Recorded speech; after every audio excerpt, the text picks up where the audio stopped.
Chapter 10. Chapter 10. Crime Detection, Historical Development and Scientific Investigation Techniques. Crime Detection, Historical Development and Scientific Investigation Techniques. Crime. Crime is commission of an act or act of omission that violates the law and is punishable by the state. Crimes are considered injurious to society or the community, as distinguished from torts and breach of contract. In Arabic parlance, it means to take away the rewards of hard work of others and deprive him of their fruit. Crimes, according to the Quran, are not only those that are actually and physically committed.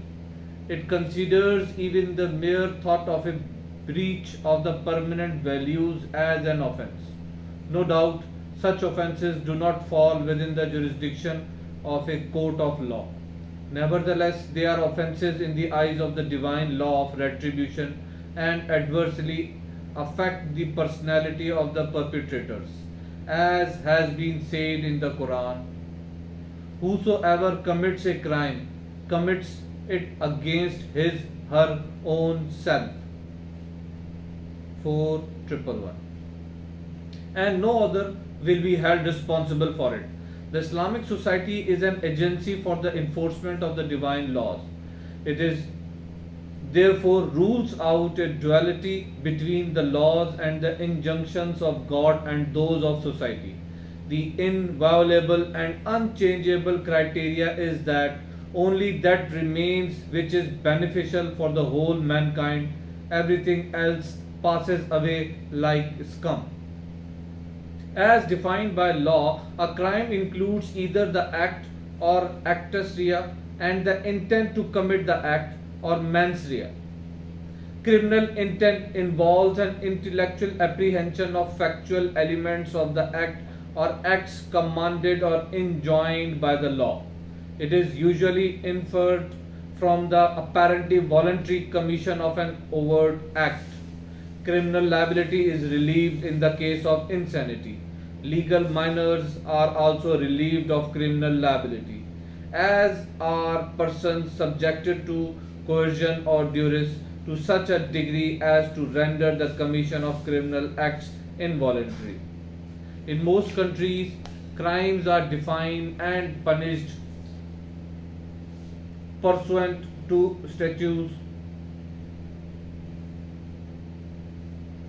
Punishments may include death, imprisonment, exile, fines, forfeiture of property, removal from public office, and disqualification from holding such office. Unless the act of which a defendant is accused is expressly defined by statute as a crime, no indictment or conviction for the commission of such an act can be legally sustained. This provision is important in establishing the difference between government by law and arbitrary or dictatorial government.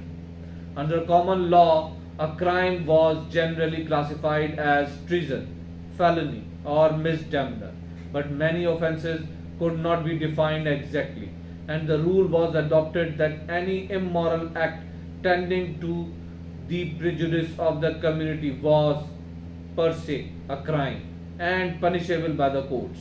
Crimes are now usually classified as 1.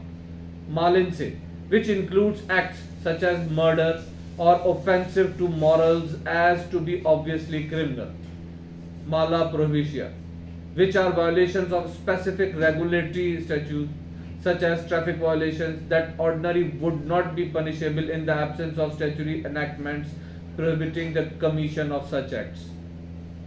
In most cases, crimes including treason that are mala in se are called felonies and are punished more severely than those that are mala prohibita, most of the latter falling into the category of misdemeanors. Crime detection. Crime detection, discovery, identification and analysis of criminal evidence are as a means of law enforcement. The responsibility of law enforcement agencies is to detect crimes, apprehend the perpetrators, and provide evidence that will convince judges and juries that the perpetrators are guilty beyond a reasonable doubt. To accomplish these aims, a variety of methods are used, including reconstructing the crime, collecting physical clues, and interrogating suspects and witnesses. The methods of detection employed are dictated by the nature of the crime and the procedures permitted by the legal system. Most investigations begin with careful, objective observations that are then assembled, collated, and matched against applicable law. If there is reason to assume that a crime has indeed been committed, further investigation is undertaken using scientific methods and techniques. Technological advances have been incorporated into criminal investigation as well. For example, analyzing trace clues such as dust, paint, glass, and other microscopic evidence is now possible. Historical background of crime. Early criminal investigation was a crude process, relying on eyewitnesses, inferences, and confessions extracted under torture. In the early 19th century, France, for instance, the principal technique for catching thieves was obtaining evidence from informers who were also engaged in crime. The first major step in modern crime detection took place in the Great Britain. In 1829, the Metropolitan Police Act established the basis for the world-famous Scotland Yard Detective Department, which investigated crime in London and occasionally throughout the British Empire. The British example influenced the development of criminal investigation in the United States, where large cities patterned their police efforts after the successful model in England. Criminal investigations are now conducted in the US at municipal, state, and federal levels in accordance with the dictates of the law. The conduct of an investigation is governed by information obtained from people, records, and physical evidence. Victims or witnesses still provide the bulk of facts as to when, where, how, why, and by whom the crime was committed. Surveillance. One of the oldest ways of detecting criminal activity is through surveillance. This method is used when it is likely that a crime will take place at a specific location or when certain persons are suspected of criminal activity. The first situation usually is handled by fixed police observation known as a stakeout.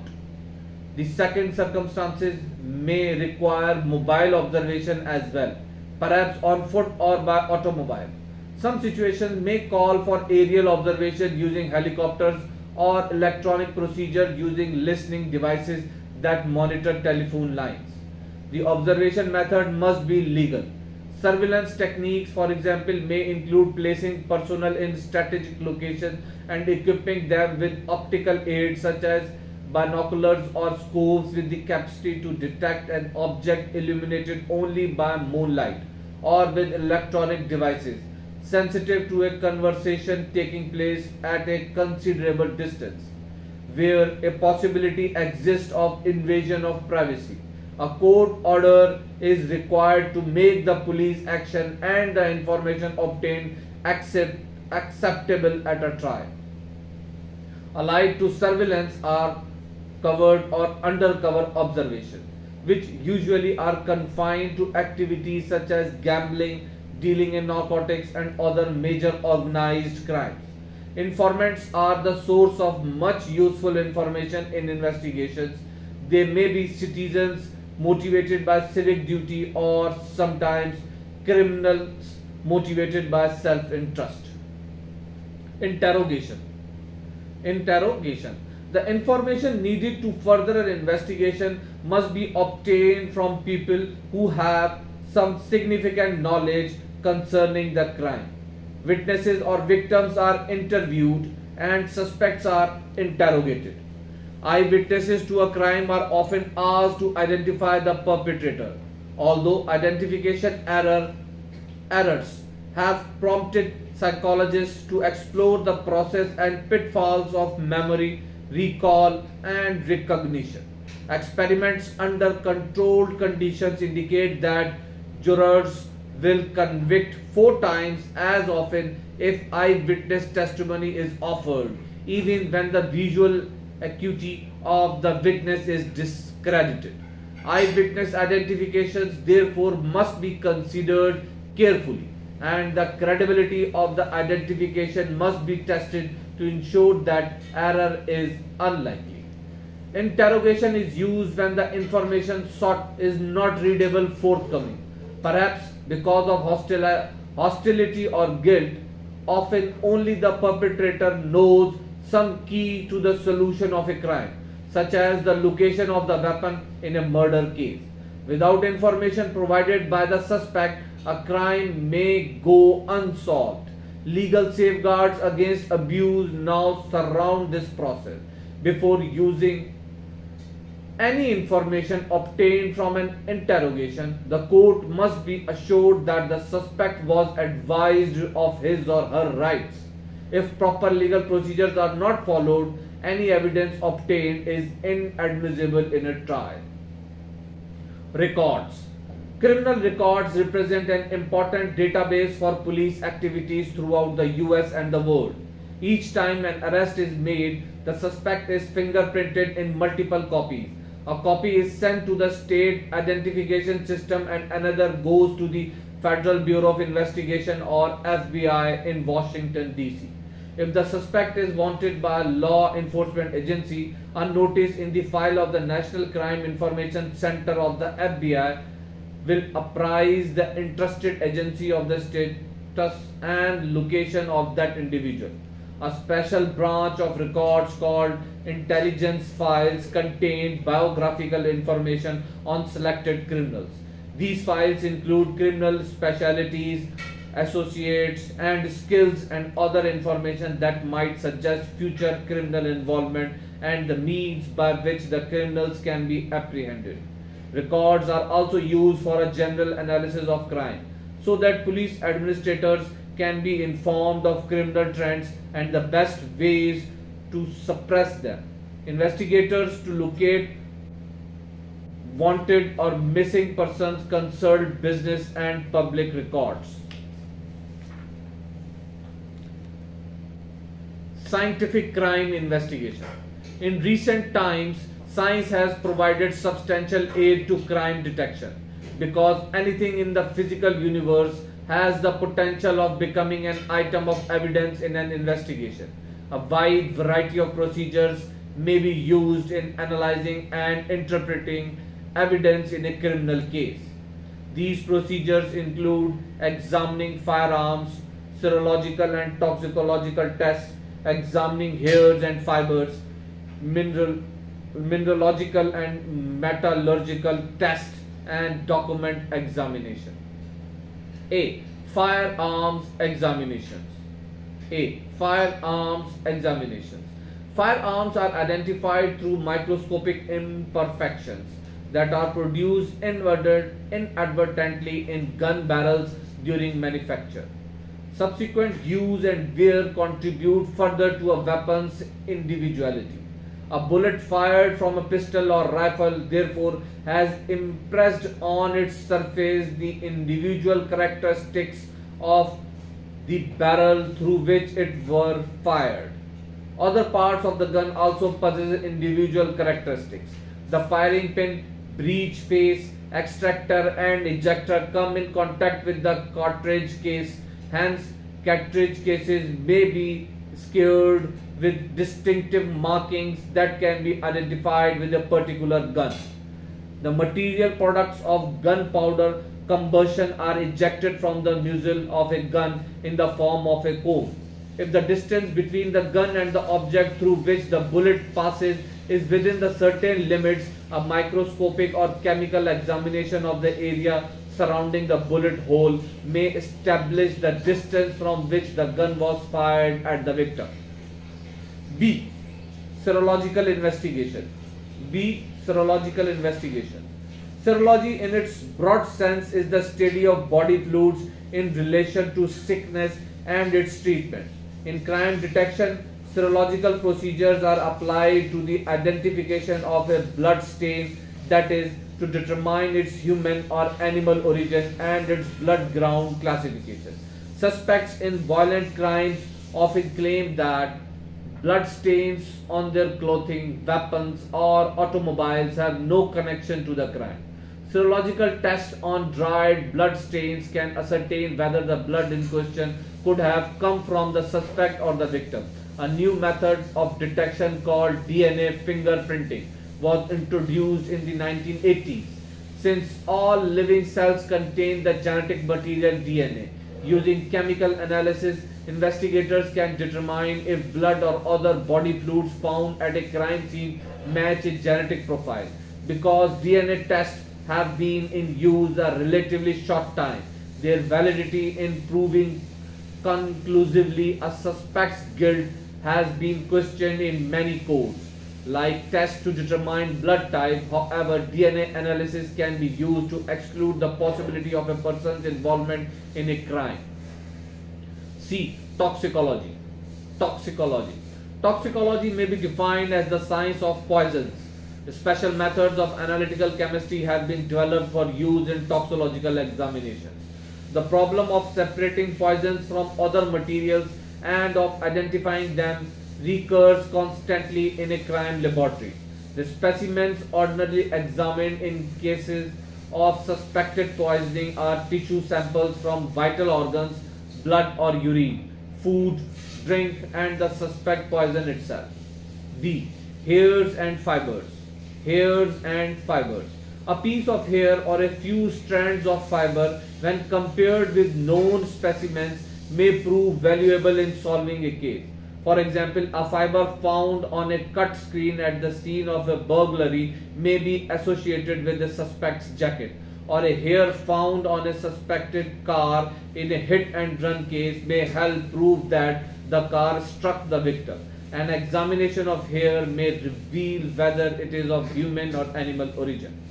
If the human origin, it can be compared with hairs from a particular person's head or body. E. Mineralogical investigation. Mineralogical investigation. The science of mineralogy is also used in crime detection. The mineralogist studies soil, plaster, cement, brick, concrete, and glass for any evidence. Mineral analysis have shown that differences may be detected in soil composition.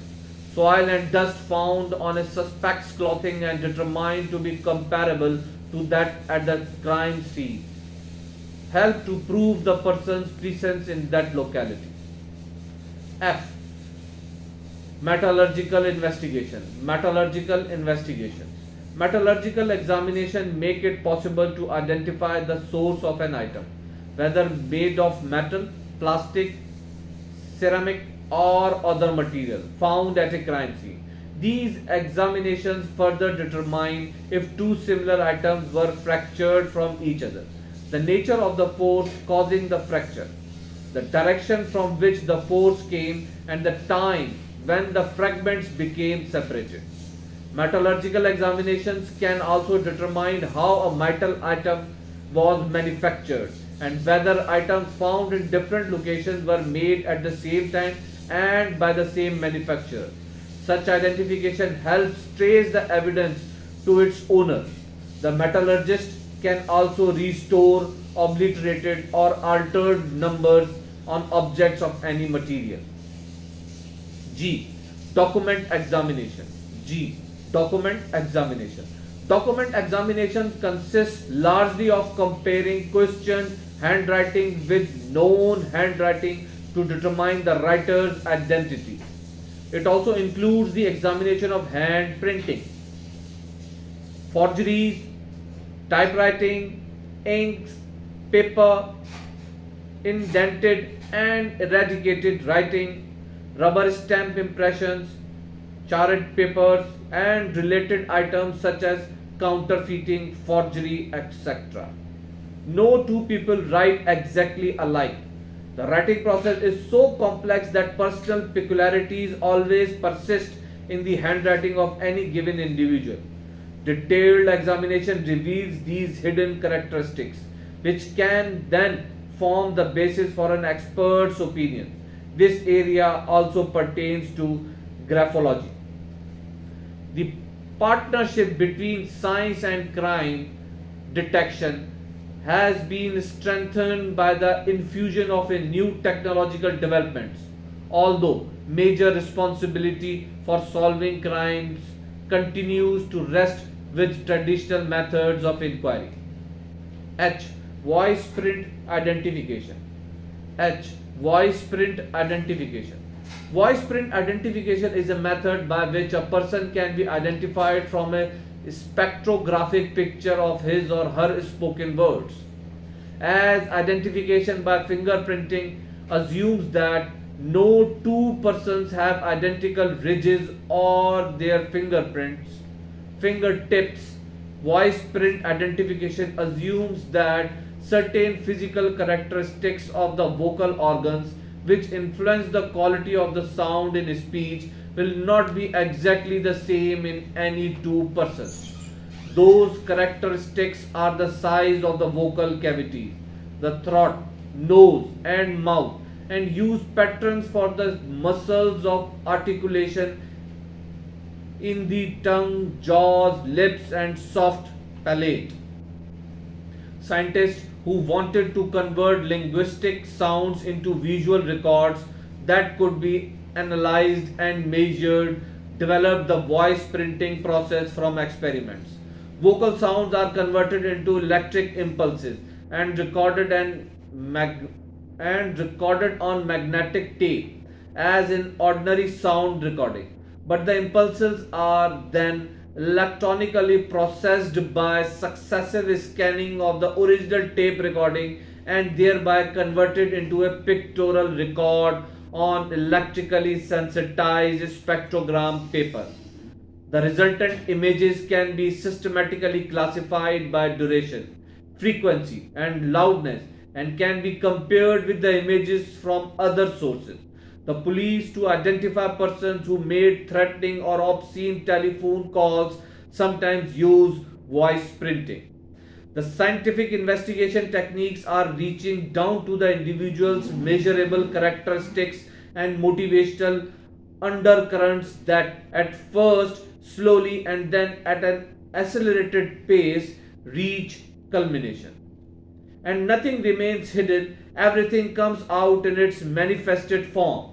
These techniques are being worked out minutely to determine the effects of the law of requital manifested in the form of civil law in three different spheres. Number 1, physical sphere. Number 2, social sphere.